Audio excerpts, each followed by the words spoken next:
Quick side note before we start, if anybody criticizes the cleanliness of your Waterjet, then they do not understand how dirty these machines are.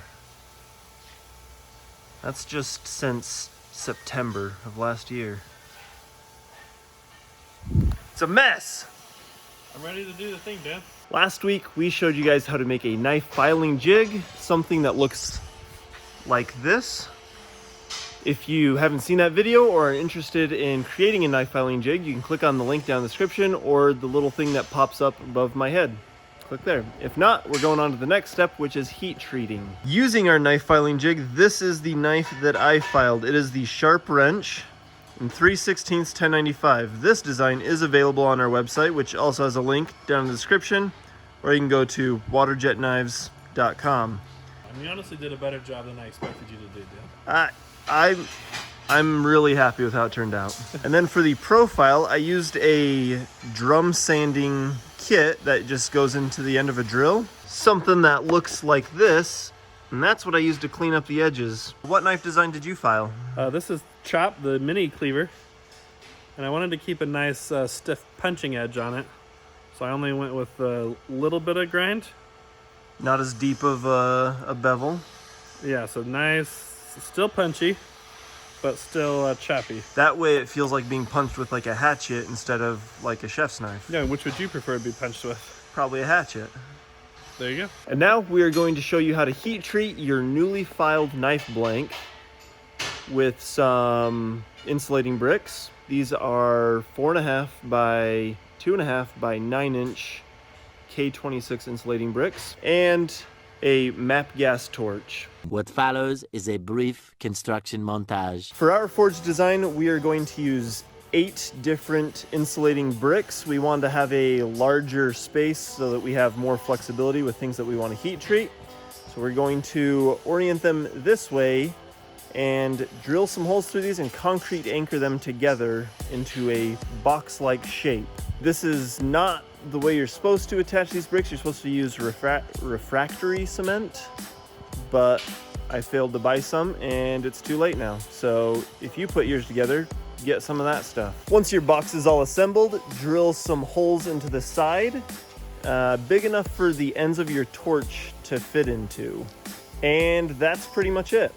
We hope you enjoyed this brief construction montage. But before we start heating up our knife, we need to prep our quench. For our quench, we're going to use a canola oil, which works just fine for $10.95.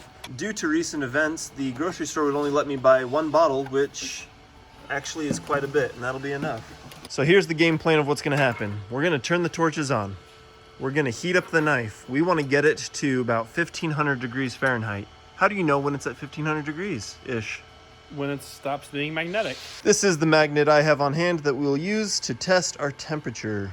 Once our knife is up to temperature, we need to pull it out and dunk it very quickly.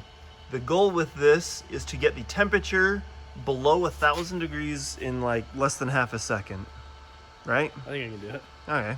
Quenching can be dangerous. When you dunk your knife in, it can flare up and shoot flames up, so you want to keep your head clear, not do it inside, and wear a glove. Ceilings here are high enough, we're good. Probably. Until we burn down the building. But if we're not, we got it on the film. One last thing, you do not want your quenching oil to be cold or room temperature. You want it to be about 100 degrees Fahrenheit. You can do that with a hot plate, or you can temporarily heat up a scrap piece of metal, not like glowing red hot, but just hot, and then stick it in there, and then that'll warm up the oil. So now we're going to do all of those steps in roughly that order.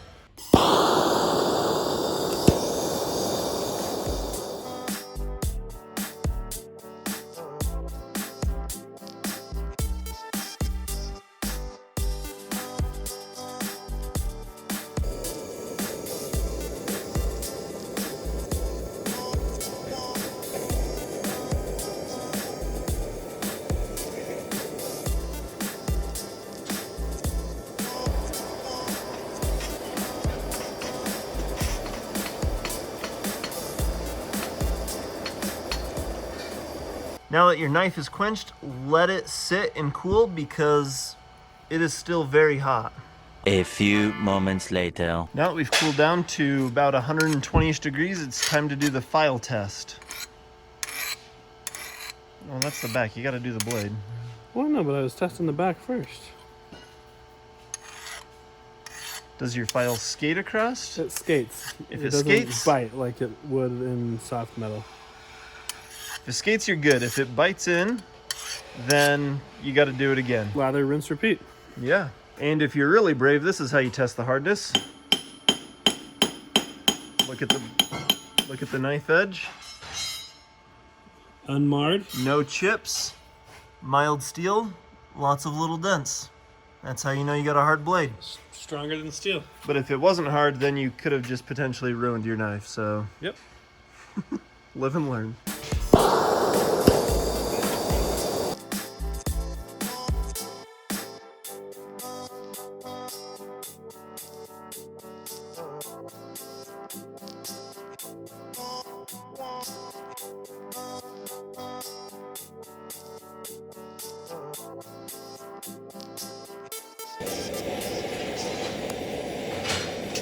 Hoping I did this one right. The important thing when doing this is make sure your heat is even. This backside started getting hotter than up here. So what we actually did was we turned off the back torch and just ran that one, which allowed me to heat up this area more without overheating that area.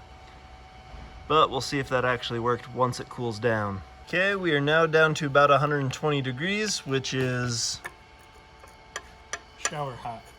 shower hot. Isn't like a hot tub like 105? Yeah. That skates.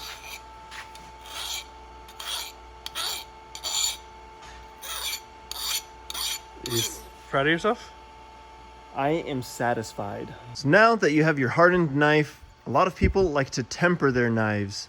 Tempering of 1095 involves placing this in an oven at 400 degrees for 2 hours. Once it's been 2 hours, you take it out, let it air cool until it is cool to the touch, and then do that all over again.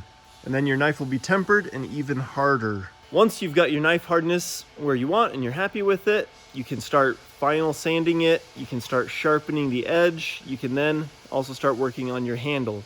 One side note that I forgot to mention earlier was make sure you drill your handle pinholes before you heat treat. Once you heat treat, those will be very hard to drill out and you'll probably just end up breaking a lot of drill bits. We are by far not experts on this. Yeah, we suck. In fact, this is actually, I feel kind of embarrassed saying that, this is actually our first time heat treating knives and we were able to produce hardened knives.